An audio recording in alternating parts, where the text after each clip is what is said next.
Salpe, Wanyambe. Selamat pagi saudara-saudari yang dikasihi Kristus.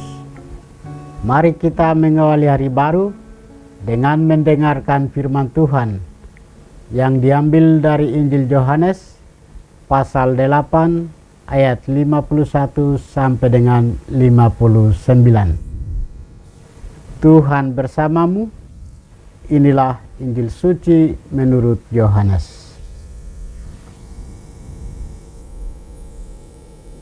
Sekali peristiwa, Yesus berkata kepada para pemuka Yahudi, "Sesungguhnya aku berkata kepadamu, siapa saja yang menuruti firman-Ku, ia tidak akan mengalami maut sampai selama-lamanya." Kata para pemuka Yahudi kepadanya, "Sekarang kami tahu bahwa engkau kerasukan setan, sebab Abraham telah mati, dan demikian juga nabi-nabi. Dan engkau berkata, siapa yang menuruti firman-Ku, ia tidak akan mengalami maut sampai selama-lamanya. Apakah engkau lebih besar daripada bapa kita Abraham yang telah mati? Nabi-nabi pun telah mati. Dengan siapa engkau samakan dirimu?" Jawab Yesus, "Jikalau aku memuliakan diriku sendiri, kemuliaanku itu sedikit pun tidak ada artinya. Bapakulah yang memuliakan aku. Tentang siapa kamu berkata, Dia adalah Allah kami, padahal kamu tidak mengenal Dia. Tetapi aku mengenal Dia. Jika aku berkata, aku tidak mengenal Dia, aku adalah pendusta, sama seperti kamu. Tetapi aku mengenal Dia, dan aku menuruti firman-Nya. Abraham bapamu bersukacita bahwa ia akan melihat hariku, dan ia telah melihatnya, dan ia bersukacita." Lalu kata para pemuka Yahudi itu kepadanya, "Umurmu belum 50 tahun, dan engkau telah melihat Abraham?" Kata Yesus kepada mereka, "Sesungguhnya aku berkata kepadamu, sebelum Abraham ada, aku telah ada."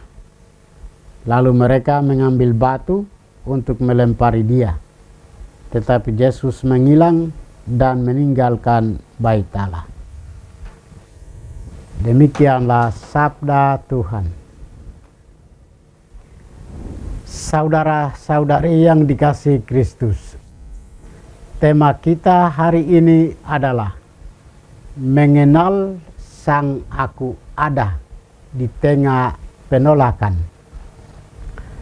Kitab Kejadian mengisahkan Allah yang memperbarui perjanjiannya dengan Abraham dan mengubah namanya menjadi Abraham, tanda identitas baru sebagai bapa banyak bangsa. Respon Abraham adalah sujud dan taat, menunjukkan iman dan kerendahan hati di hadapan Allah. Dalam Injil Yohanes hari ini, Yesus menyatakan jati dirinya yang melampaui Abraham.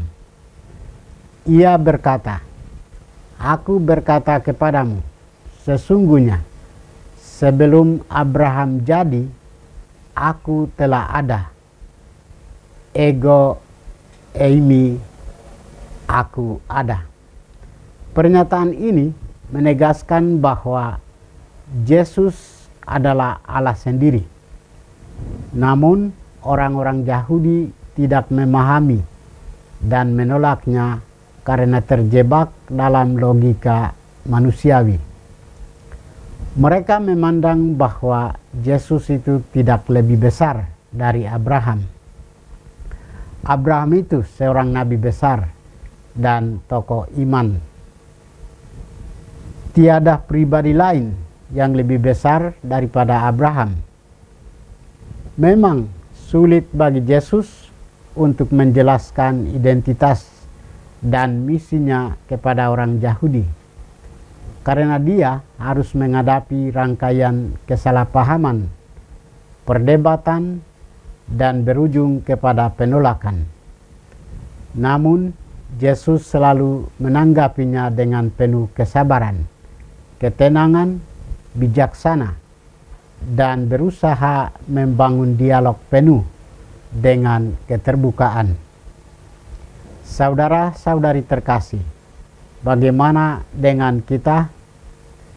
Lewat perubahan identitas diri Abraham, kita diingatkan bahwa ketaatan pada firman adalah jangkar keselamatan kita. Sebagai pengikut Kristus, kita harus sungguh-sungguh memahami identitas dirinya dengan iman yang teguh dan penuh bijaksana. Hanya dengan keteguhan imanlah yang bisa melihat dan mengenali siapa diri Yesus di hadapan kita. Kita yang percaya kepada Kristus harus setia dan menaati firman-Nya. Kita terus berusaha untuk memahami sabdanya dan melaksanakan kehendak-Nya dalam kehidupan sehari-hari. Kita diajak untuk berani menyatakan kebenaran meskipun ada ancaman dan penolakan. Jangan biarkan kekerasan hati menghalangi kita untuk melihat kebenaran dan kemuliaan Tuhan yang hadir di depan mata kita. Marilah hidup bijaksana dan beriman teguh kepada Kristus dan memperoleh kebenaran sejati Kristus dalam sabdanya. Tuhan memberkati kita. Marilah kita berdoa. Tuhan, pagi ini kembali kami naikkan puji dan syukur kepadamu. Terima kasih karena Engkau sudah menjaga kami saat kami tidur maupun bangun. Terima kasih untuk udara sejuk dan segar pagi ini. Kami mohon, bukalah mata hati kami, agar kami mampu memandang kemurahan dan karya-Mu. Rahmatilah kami dengan kuasa Roh-Mu, agar kami mampu untuk bertobat dan memuji serta memuliakan-Mu melalui pekerjaan dan pelayanan kami hari ini. Kristus terang dunia, berkatilah keluarga kami. Jadikanlah kami alat kasih-Mu dan pantaskanlah kami menjadi hamba-Mu yang setia. Demi Kristus Tuhan dan pengantara kami. Tuhan bersamamu.